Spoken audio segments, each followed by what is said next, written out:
I believe in making cocktails that respect the base spirit, right? And I can do that in so many ways, and I can communicate it in so many ways. So essentially, I would start my challenge, and I will tell them I've been analyzing the spirit systematically, most dominant aromas, and the texture of the spirit. I've decided to highlight, by using X, Y, and Z ingredient. Thank you for listening to Serves You Right. My name is Andrew, and today I got a chance to sit down and talk to Felice Capasso, one of the world's best bartenders, as evidenced by the fact that he won World Class by Diageo, arguably one of the hardest bartending competitions in the world. We get to talk about everything from mindset to improvement to how he thinks about approaching cocktail competitions and everything in between. So, super fun conversation. I hope you enjoy it as much as I did. Without any further ado, here's Felice Capasso, and this is Serves You Right with Andrew. Rock and roll. No. Well, first of all, don't worry about pronouncing my name correctly because 99% of people don't. So it's okay. It's Felice, or some people even call me Philip, or So I'm used to it. It's all good. Okay. Yeah, I'm not a sticker for the rules when it comes to that. What do I do? Well, I am a bartender, a wine and spirits educator. Well, I do a lot of events, and I do a lot of different things. I'm an entrepreneur.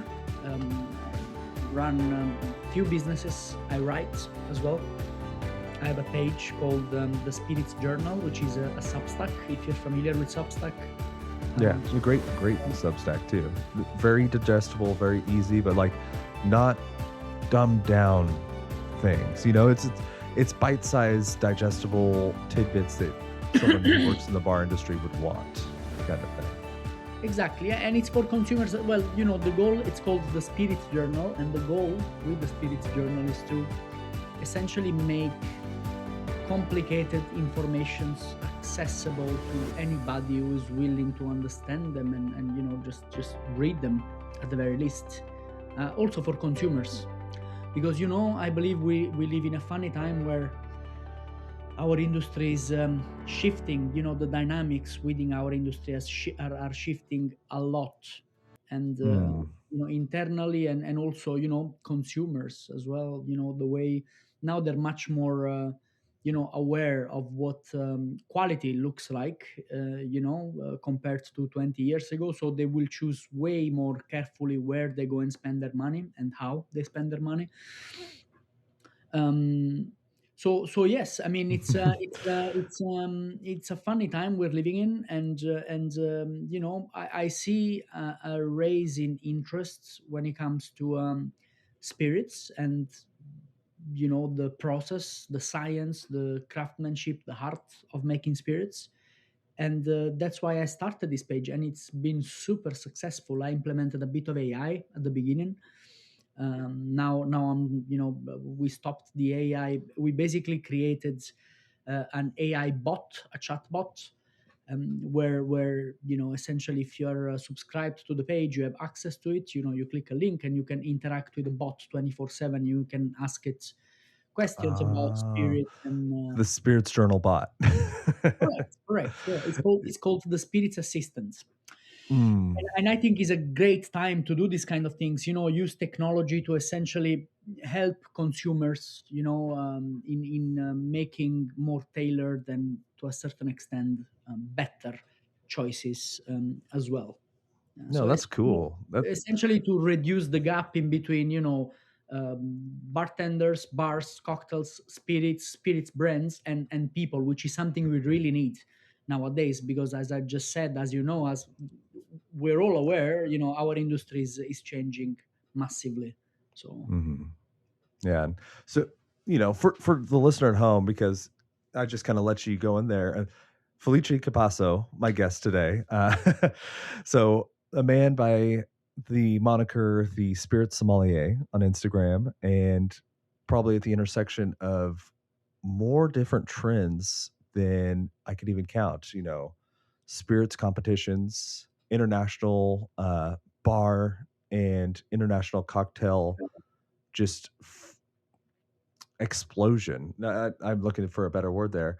And also now using a little bit of AI, and on serves you right. So Yeah, welcome I mean, on. you gotta look. You need to learn how to use these tools. Otherwise, people who will know how to use these tools will take jobs away from you. And so as I said, the world is changing. We need to adapt. We better Mhm. adapt. Otherwise, you stay behind, and that's not optimal in any Y industry.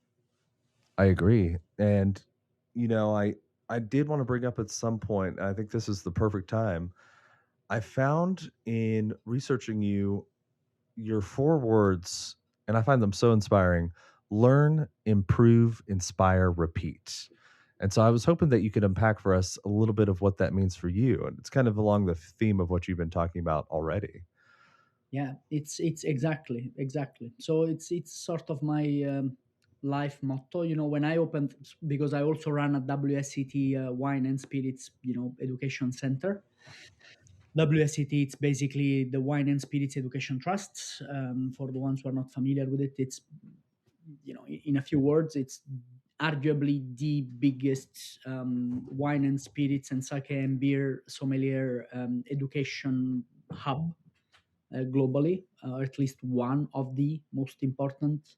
And I opened Sesto Senso, which essentially provides spirits and wine, WSET spirits and wine courses in Norway. That's 4 years ago. And when I started the school, I was looking for a motto that would sort of do two things. It would wrap or condense my experience, my approach to life in general, and two, or B, that could be inspiring to people. So I went through some sort of self meditation journey, if you can call it like that, if that makes any sense. And I realized that since I was a kid, I've been always very curious. So I liked to understand a lot about people and the things I was curious about. But that wasn't enough, right? I believe that learning in and of itself, it's just, I mean, it could be enough to some people, but it wasn't to me. I had to then use these informations I gathered about anything really to just improve myself and my condition, and perhaps my situation and the people around me. And that's where the word inspire, so it's learn, improve, right? And then that's Mhm. where the word inspire comes from, because I believe it is it's more than well, it's a choice, of course, because everything is a choice, but I also believe it's a responsibility we have in inspiring others. I mean, I believe, look, it's very simple. I truly believe that it would be a better word um, if we all acted in a way that we learn as much as we can, we improve ourselves as much as we can, and then we inspire other people to do so, right? It's a little bit the circle of life, if you want to call it like that. We've been Mhm. we've been And then repeat, yes. and then repeat after, exactly. So basically, we've been to the moon, right? Mhm. We've been to the moon. Why? Because somebody learned, you know whatever physics or whatever other scientific material there was to learn to go to the moon, and then they improved, and they now we are inspired by that, right? I just Mhm. mentioned an event that anybody can recall, but I believe it's part of life, right? And then repeat, because you can never Yeah. stop. The moment you stop learning, learning is the base for everything, right? And the moment we stop learning, the moment we stop feel passionate about something, the moment we stop improving, we're basically walking dead. Mm. And that's not optimal for anybody. Yeah. And I mean, that all makes sense for me. Like, I agree with what you're saying there, and I track with it. I actually experienced the whole learn, improve, inspire, repeat. So I bartended for years, but I am more wine heavy. I went through the Somm side of certifications rather than going the intense cocktail and like spirit side. But I see so many people that don't have either side. They don't have anything that they're learning about. There's nothing that they're trying to improve. And without those first two steps, the inspire, repeat, it like there's some sort of disconnect. And what I'm wondering is, what is it in me that leads me to want to learn about these things, improve, inspire, repeat? Like, what is it in you that drew you to start learning about doing things excellently, and trying to repeat and excel? You know. Great question, Andrew. So if I had to wrap it up, I would say, so there are various reasons, right? For me, one of the main reasons was that, well, the moment I entered into this industry, so the moment I started working in this industry, now that's 15 years ago, or most importantly, the moment I started learning a little more about this industry, well, the basics, right? That's how you hold a tray, Hmm. that's how this cocktail is made, and so on and so forth. I was Yes, fascinated. you're the bartender or the bar back. Go get the ice. So, yeah. But Yeah. even that, right? Different types of ice and how that affects the drink, and then we get into dilution and how that is connected to temperature. So, point being is, you can choose to look at things superficially, but that's not gonna help you. And if you're a curious individual, you hardly look at things around you superficially, right? So for me, it was when I started discovering more by force, because I was thrown into a coffee bar, and of course I was forced to learn how to hold a tray and how to do this and that, and I discovered there was so much art, craftsmanship, history, psychology, around this profession. And at the same time, I noticed that most of the people around me, meaning my friends, my family, people who came to the bar, they didn't really look at our profession that way. So one of the Mm. driving factors for me was to make sure that people understand the beauty of what we do without exaggerating, because we're not saving people's life, but to just be realistic, right? About the fact that there is so much more behind the or inside a bottle of scotch, than people usually think. And that's been Mm. my driving factor from the beginning, or at least it started like that. Then growing, experiencing, I lived in many countries of the world, met a lot of people, and then it became sort of like, I don't know if you can call it a habit, but it came natural to wanting to understand more and wanting to, tell people who were interested about it.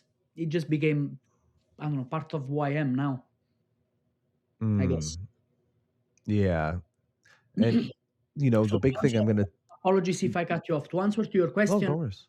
if somebody doesn't feel the need to learn and improve, again, there could be several reasons. One of them would be, or the first that comes to mind will be that they are approaching this profession superficially, or that Mm. they're just not passionate about it. Because I truly believe when you're passionate about something, you want to understand as much as possible about it. You know, to the point of, I mean, I know some people that study raw materials, study techniques, almost to a level of obsession, Mm. which is not necessarily a negative term. I believe in obsession, for Mhm. good things, at least in good intention. No. That actually reminds me. It's something that, you know, I once was ashamed of, and now I just think it's funny, and I actually I've mentioned it to a couple of people. I got into wine. My brother's wife, in an offhand comment, I still remember this, said something about how wine was a subject that was, like, so vast and complicated that it's almost impossible to manage and, like, impossible to learn. And it was one of those throwaway comments you hear as a kid. But, like me as a kid, I was extremely nerdy. I did well in school. And like any teenager, I also snuck out and had parties and stuff. But there was this intersection of a huge subject where the rabbit hole went all the way down. You can never know everything. And even if you do manage to know everything, next year it's a new vintage. So all of a sudden there's more to know. Like it activated curiosity. There was an inexhaustible just supply of things to do, things to learn, more techniques. You know, once you manage to master opening a bottle of sparkling, you got to learn how to decant, and then like blah blah blah, and then on and on and on. So it was inspiring, and I see that, I look at that, and I feel that.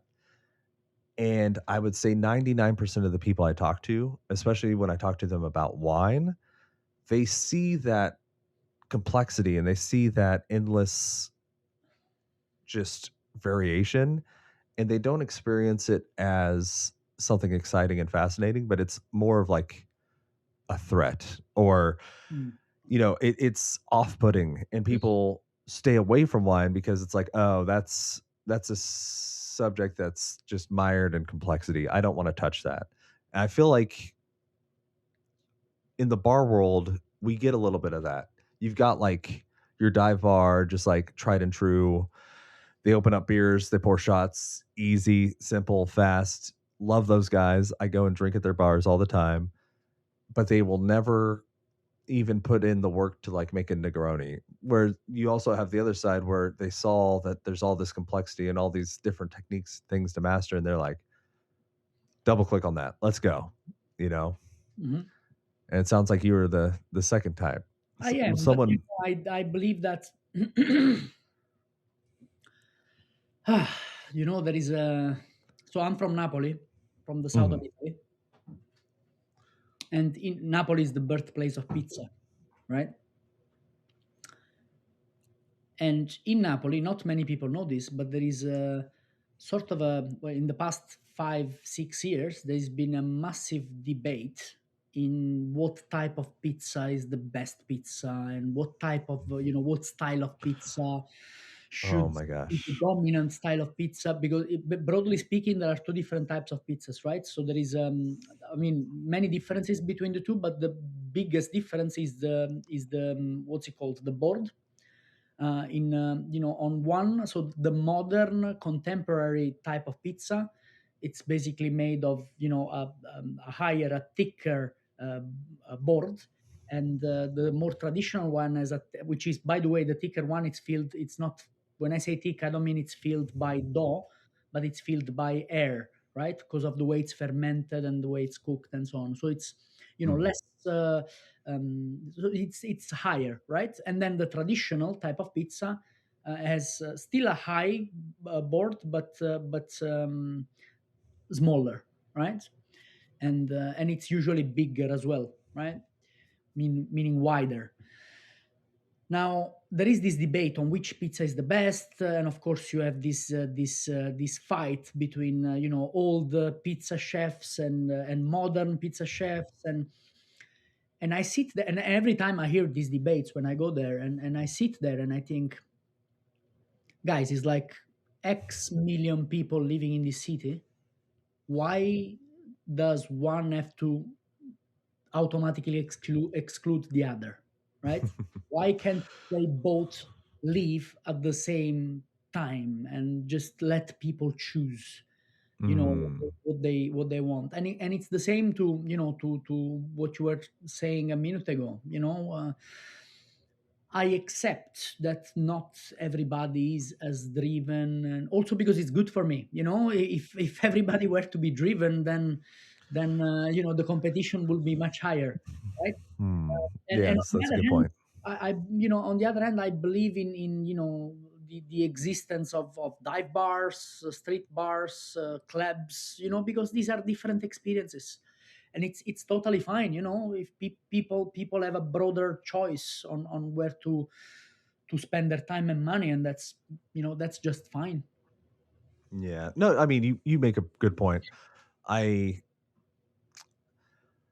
I sometimes am too quick to judge the people that may not have jumped into my my opinions and my way of being, but you've got to remember not everyone in the restaurant can work in the position of the som. You do need a host, you need servers, you need the bartender, you need the dishwasher, you need the cooks, like you need everyone. It takes a village and every job's just as important. Mm, yeah.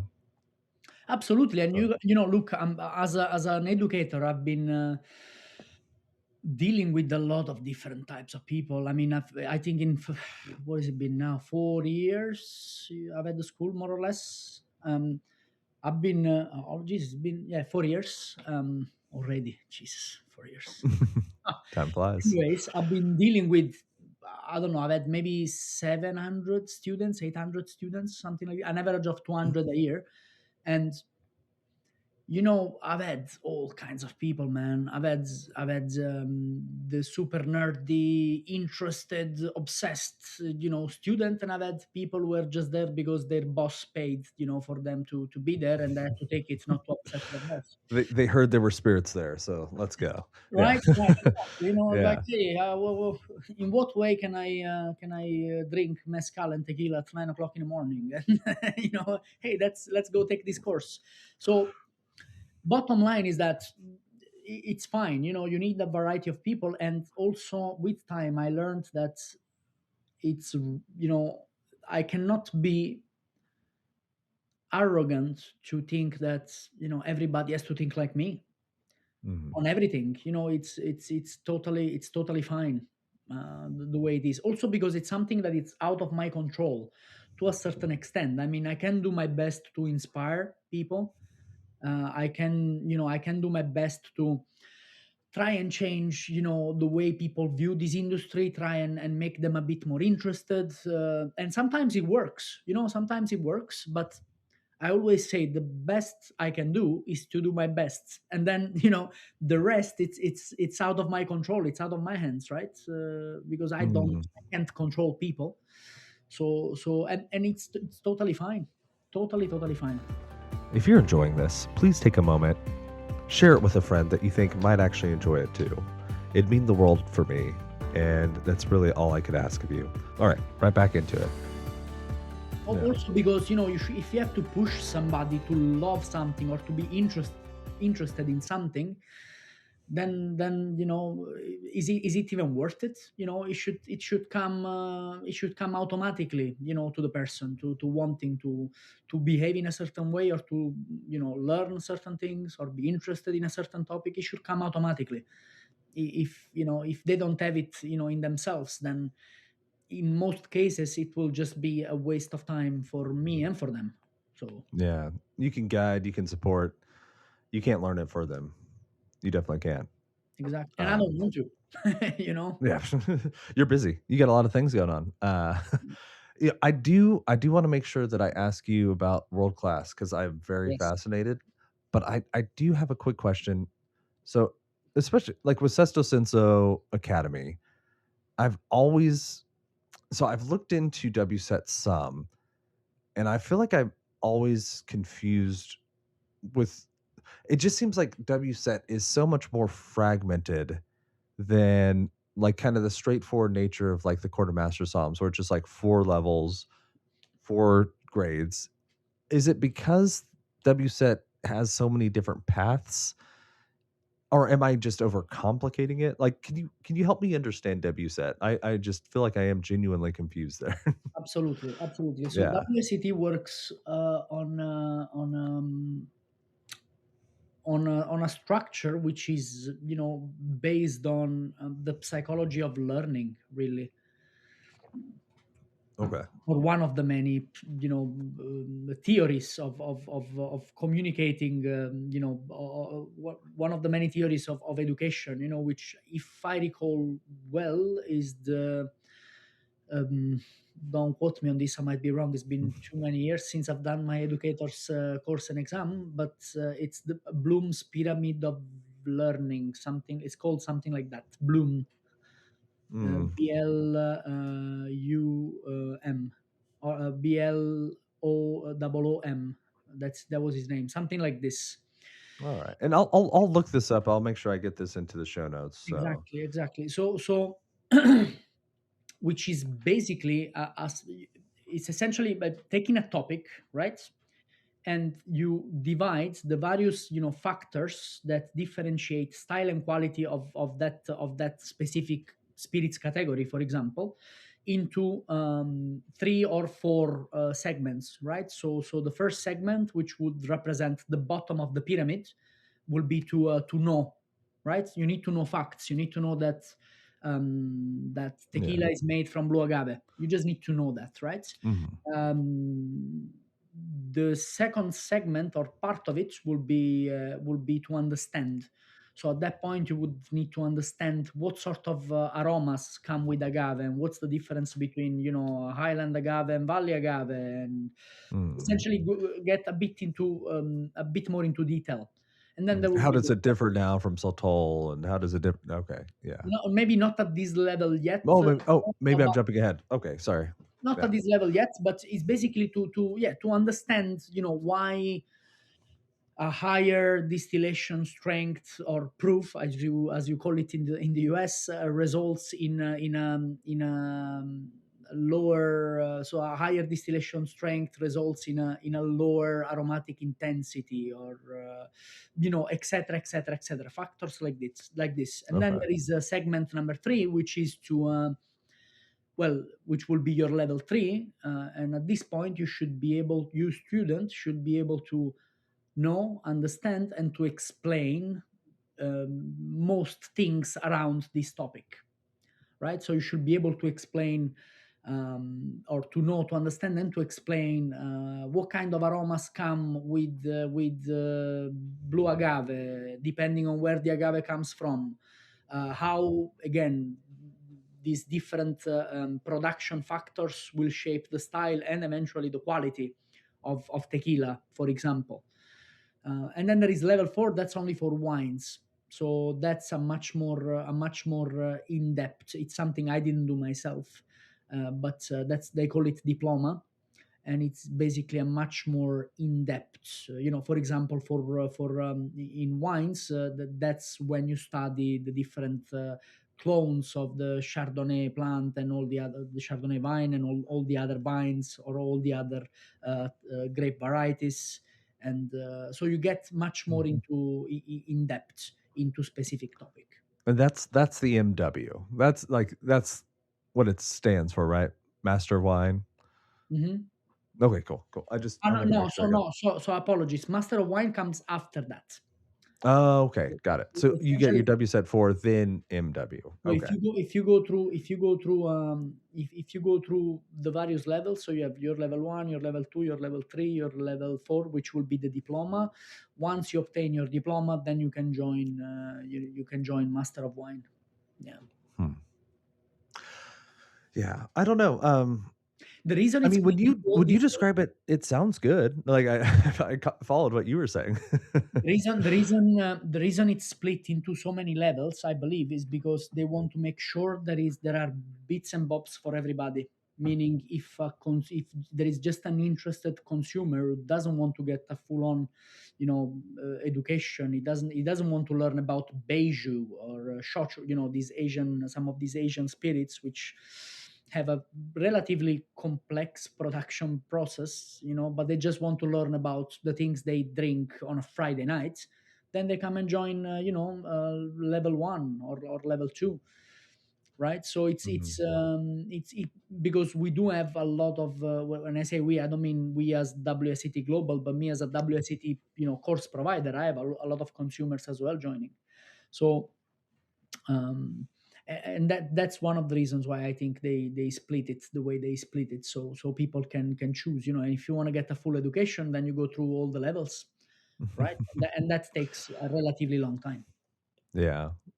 I think I wonder if a little bit of my confusion or surprise is just the fact that there actually is like a structure, and I've just gotten so accustomed to the quartermaster psalms where like they literally will publish a few examples and have a couple of videos through their partner guild psalm, and like that's it. and like they are solely a testing organization. They have no input. It's all self-study, self-directed.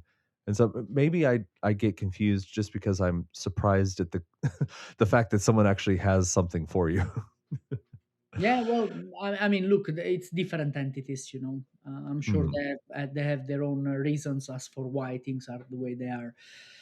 And you know, WSET is indeed very successful because of this. They make education very accessible. They make it, present. They make it interactive. They make it, basically all good things for people who want to go and learn.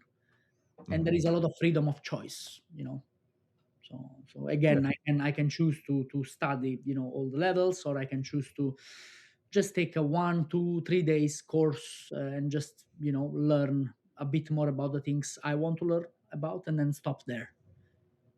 that's cool. That is cool. Also, because if I might add something that could potentially be interesting, the education in our industry is a funny one. I've met a lot of people, in my career that are all about quantity, meaning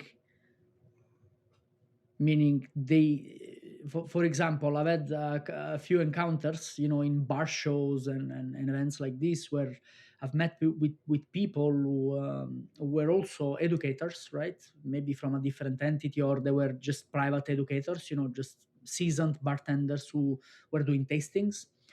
And some of these people, they tried to argue about the fact that, yeah, but you take your level one, WSET level one in spirits, for example, that's only 8 hours, 10 hours, whatever. My course is 12 hours, and we look at Oh, all and these and these and these that you don't look at, that you don't learn in this course. And I sit there and think, okay, right, fine, right. You're focusing on quantity. That's great. What I like to focus on, because I believe is the best way to do it, is to, look at one thing at a time, all right, and make sure people understand that one thing mm, before moving on to the other. Also, because, and that's something I encountered in my days as brand ambassador many, many years ago. You know, if I go and do a tasting, right, I don't think, showing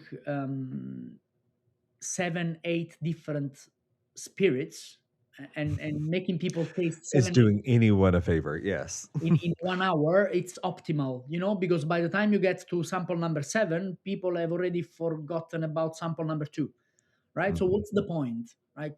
Just showcase 2 3 samples, and do the testing well, give people something they can use, they can remember. Otherwise it just becomes an excuse to get drunk, which is yeah. fine, but is not really the scope of what I want to do myself. Yeah. Learn. Great example. If you are, international rep for Del Maguey, say, like you are not tasting that whole line. You do not have every single one in one tasting, or you're going to overwhelm. It's drinking out of a fire hose. Like, or say you're like the rep for Johnny Walker, the whole lineup. Like, there's no way you can try Thank you. every expression of Johnny Walker.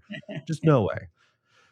No, no, Yeah. for sure. And I Yeah. mean, look, you can, right? But how much of it are you gonna remember afterwards, right? Mm, Because you can do anything. You can bring 20 samples to a tasting session, but is it really the best way to do this?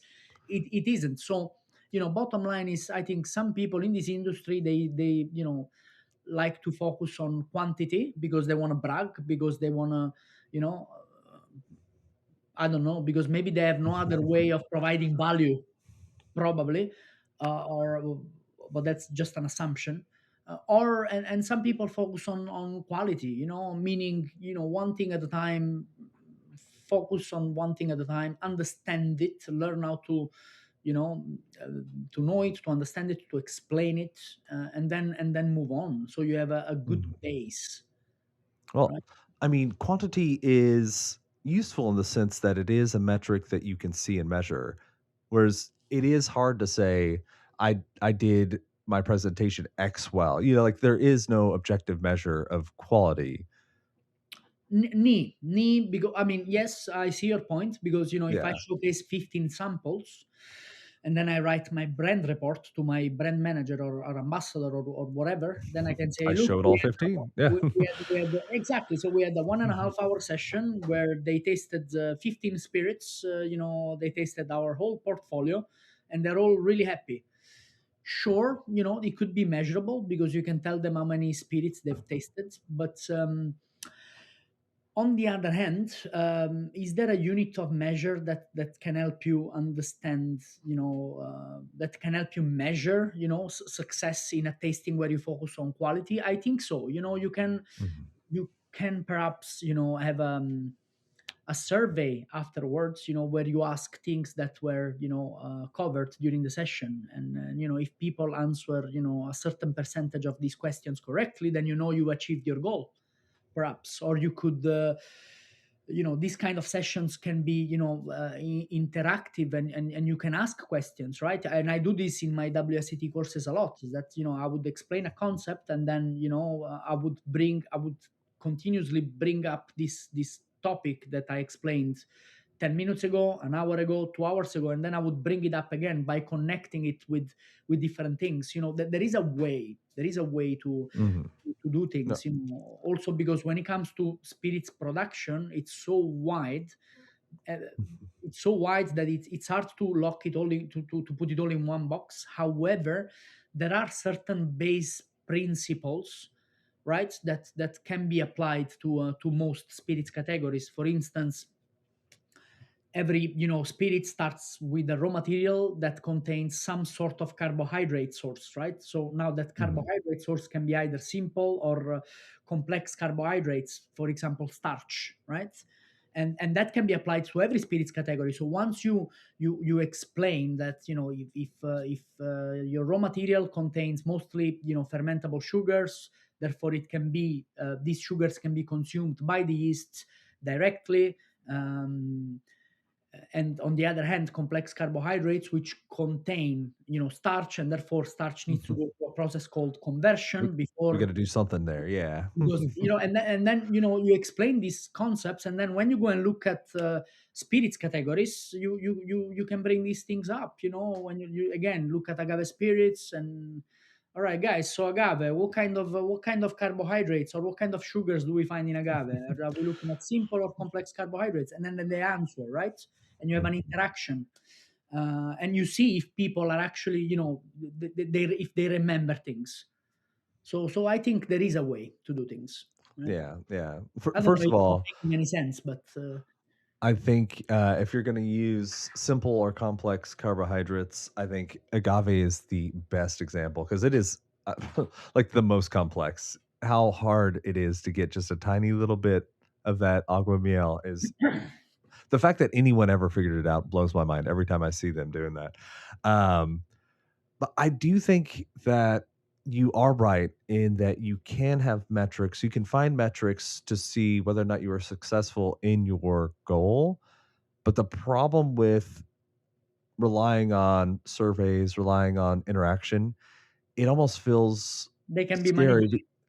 Yeah. Well, that and you have to rely on someone else. The quantity you control, you do have to give up a little control if you're gonna. But I mean, and just kind of full circle, that's what learning is. You can't control everything. You've got to allow for other people, and you've got to allow for them to have their input too. Yeah, So, no, you make a great point there. You make a great point, because it's out of your control to a certain extent, 100%. But mhm. that's part of the journey.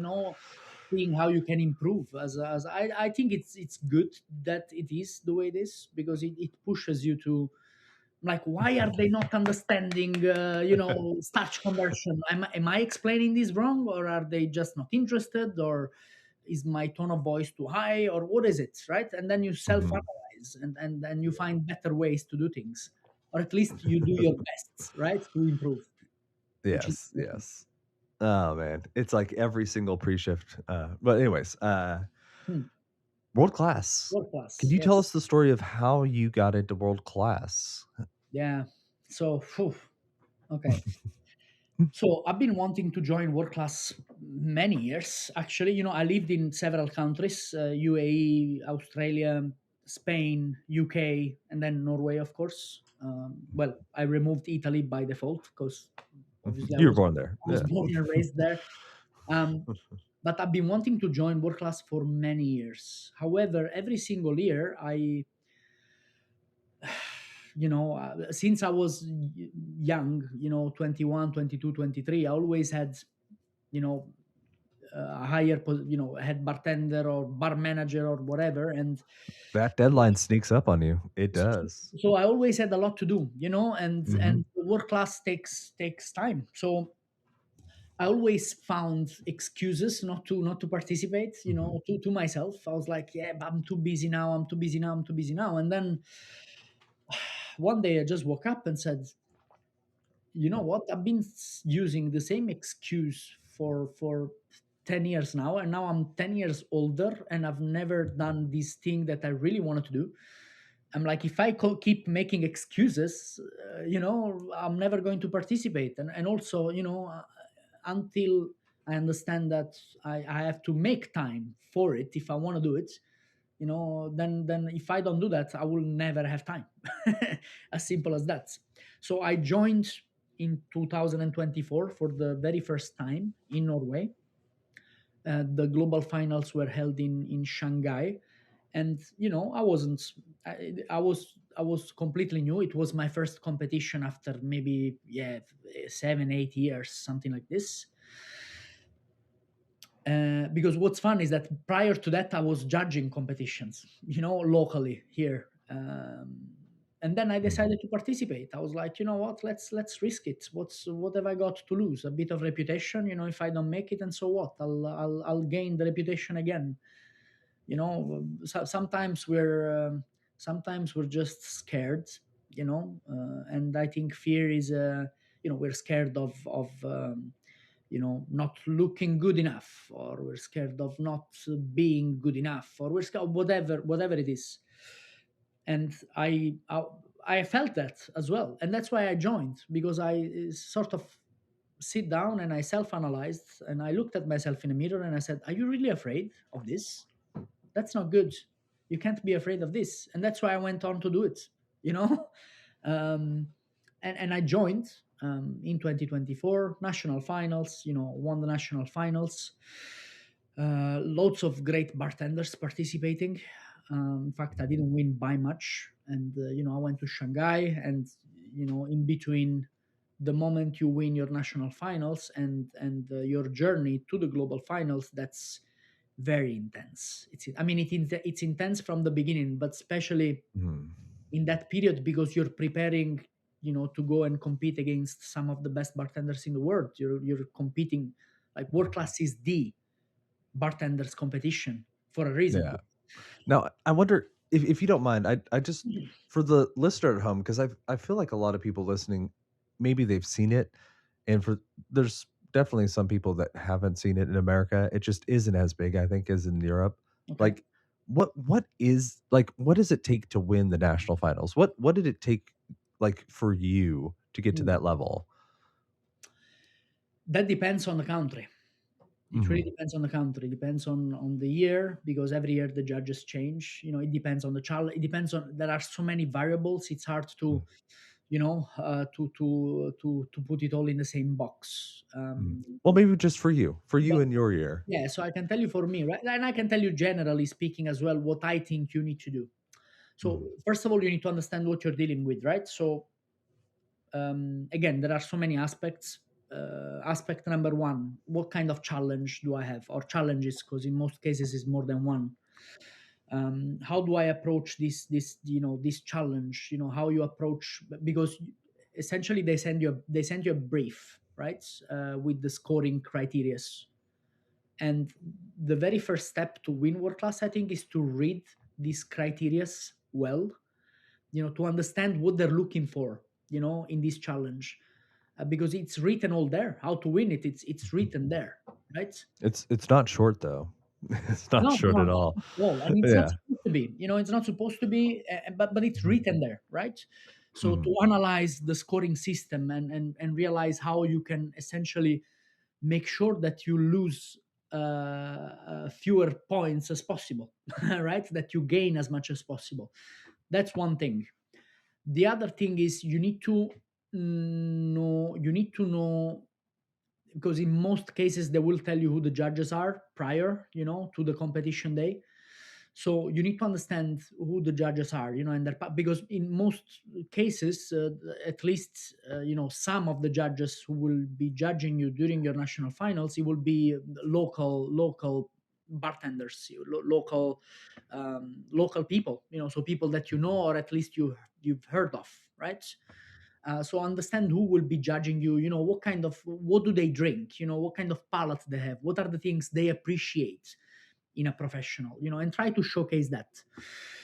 That's another thing. And of course, you need to bring who you are, to the stage. And that's such a cliche sentence because it means everything and nothing. So I'll try to narrow it down for you a little more. In some of the challenges, I don't, was it national final? No, that's actually a challenge, one of the challenges from the global finals, but it's an example that can be applied to a national final as well.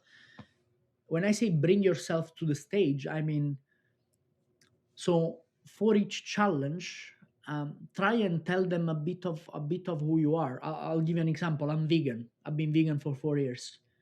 And being vegan, it's a double-edged sword, because a lot of funny things happen to you. Uh, and I brought some of these stories with me there. For example, in Norway, if you're vegan, right, and you go to a restaurant, in 99% of the cases, the only option they have for you, it's celeriac, roasted celeriac, right? Which I actually used as one of the ingredients in one of the challenges this year in Toronto, right? But that's bringing a bit of who you are, right? You're choosing this ingredient because of this reason, and then you have a story to back that up, and lift up everything that you're doing, and then you involve a bit of science. You tell them, what are the chemical reactions that take place when a celeriac it's roasted, and so on and so forth, and how that changes the flavor, blah blah blah blah blah. And you had a bit of humor there as well, because in the end of the day, the judges, you need to pretend you're hosting them at your bar. You want them to have, you want the judges to have a good time. You want the judges to have fun, to smile, and to have a good time. So bring a bit of who you are and the things you believe in. Another example very quickly I can give you is being a spirits educator. I believe in making cocktails that respect the base spirit, right? And therefore, and I can do that in so many ways, and I can communicate it in so many ways. So essentially, I would start my challenge, and I will tell them I've been analyzing the spirit, systematically, and the most dominant aromas, and the texture of the spirit I've decided to highlight, by using X, Y, and Z ingredient. Because to me it's super important to respect the base spirit in a cocktail, blah blah blah blah blah, right? And that's a massive plus, because let's not forget, there are brands who pay for this, right? And so if you show up there, and you tell them, look, I've approached this challenge as analytically as possible, and I also know who paid for this brand, and therefore I wanted to respect the brand in the cocktail I'm presenting to you. That's a massive plus, right? That's a great point. It is, I always say world class, but it is world class by Diageo, you know? Absolutely. And that Yeah. also tells you that also tells, so not only are you telling them that you took the time to understand the brand and to make a drink that would respect the integrity of the base spirit, which is actually the brand that's paying for everything, but you've also told them who you are as a professional, as a human at the same time, right? Because you told them what you care about and why you care about it. So Mhm. bring yourself to the stage, and there are so many more examples I could make. Now I'm just thinking from the top of my head. Yeah. No, And I'm there, gonna there are I'm many, gonna many s other things. yeah, I'm gonna synthesize that because I need it to be simpler because I'm a simple guy. Right. So what I heard you say there, and correct me if I got any of this wrong, but you could boil it down, I think, to you ask yourself these 4 questions. One, what are you doing? And I include in that reading the document and actually reading it very closely. So, what are you doing? How are you going to do it? Who are you doing it for? And who are you? So, you got four questions to kind of hang your hat on. If you keep going back to each of those throughout, I think that you'll be okay. But Yes, 100%. And mm, that might sound simple, but it isn't, because the human mind is complicated. So many people, including myself at the beginning, we like in some cases at the beginning, I was more concerned about what the other competitors were doing than what I was doing myself, right? And that's not the way to go, because there is an even chance for everybody. Also, another good tip I could give is, tell aim at least aim to tell the judges something they might not know, right? that's good. Yeah, some Meaning, sort of surprise factor, something that's memorable. Yeah, absolutely. If I can, this is really interesting, I think. And if you allow me 30 seconds, I can give you an example. So sure. I brought, for one of the challenges in Toronto, I brought, and actually, yes, in Toronto, and actually for the national finals as well. So that's a great example. I brought aperitivo as a concept, right? And now aperitivo, it's such a cliche, everybody talks about aperitivo everywhere, at least on this part of the world. I believe in the US is the same. Aperitivo, aperitivo, aperitivo. So even the judges, they would have heard, or they know exactly what aperitivo is, especially if you have an Italian judge in front of you and he or she has heard this term a million times. So it's sort of boring. And so I was thinking, when I was developing the concept, I was thinking, okay, how can I make this more unique, and how can I tell the judges something they might not know, right? And then I started thinking about my own life, right? Growing up in Napoli, what aperitivo meant to me, And fun enough, when I was a teenager, I used to some of my friends, they used to call me the aperitivo guy, because I always wanted to go for aperitivo, a non-alco aperitivo with some nibbles on the side. And I started looking around me, and basically the concept I brought was that I told the judges about something called the unwritten law of aperitivo, which is something super interesting and romantic that not many people know about. So All the right, I'm unwritten, ready. Yeah. the unwritten law of aperitivo, it's basically something that it's an unwritten law that does not allow you to sit at the dinner table and share food with someone you've had an argument with, because in Italy food is sacred. So basically aperitivo time, right, which is a time before a meal, in most cases, it's a time uh, when if you're invited together with a friend of yours with which you've had an argument with and you haven't spoken with in years, aperitivo time is the time you settle your issues and you clarify them and you make peace before you sit at the dinner table. Does that make sense? Because you cannot sit at the dinner table and Hmm. you don't talk to each other. And so, yeah, it's like a married couple that refuses to go to bed angry. You have to make up before the night comes. Yeah. Exactly that. Mm. So now that's something that's the unwritten law of aperitivo. It's a name I gave to it by just simply analyzing the circumstances around me. Things that perhaps I would have given for granted, but not everybody would, right? And when I was developing this concept, I was like, you know what? They might not know about this, right? Which is part of who I am. It's part of my culture, and it's a big chunk of bartending history, and bartending culture, aperitivo, right? So I'll go there and I'll do multiple good things at the same time, and that's why I brought that concept, and it worked out really well. I like that. I like that a lot. The hidden law of the aperitivo. Yeah, the unwritten law of aperitivo, yes, because it's Oh, I said written. hidden, didn't I? Oh, yeah. Yeah. Oh, that's beautiful. Yeah, I'm sorry. I was just kind of letting myself kind of sink in there. That's a really cool concept. I'm there's a reason you won. Yeah, points. you know Yeah, there's a but reason. I'll tell you something, like in Toronto, I've seen some great, and even in Shanghai the year before, I've seen some great professionals. But maybe before we get there, I was just gonna finish by saying that I participated to the national finals. I In 2024, I won, and then I was preparing myself, and I was super obsessed. And every single day, I would because then I also had a job, right, and or companies to run, a school to run, and other things to do. So it wasn't easy at all. But then I got to Shanghai after months of preparation, months of obsession, if I might say, and I didn't make it to the top.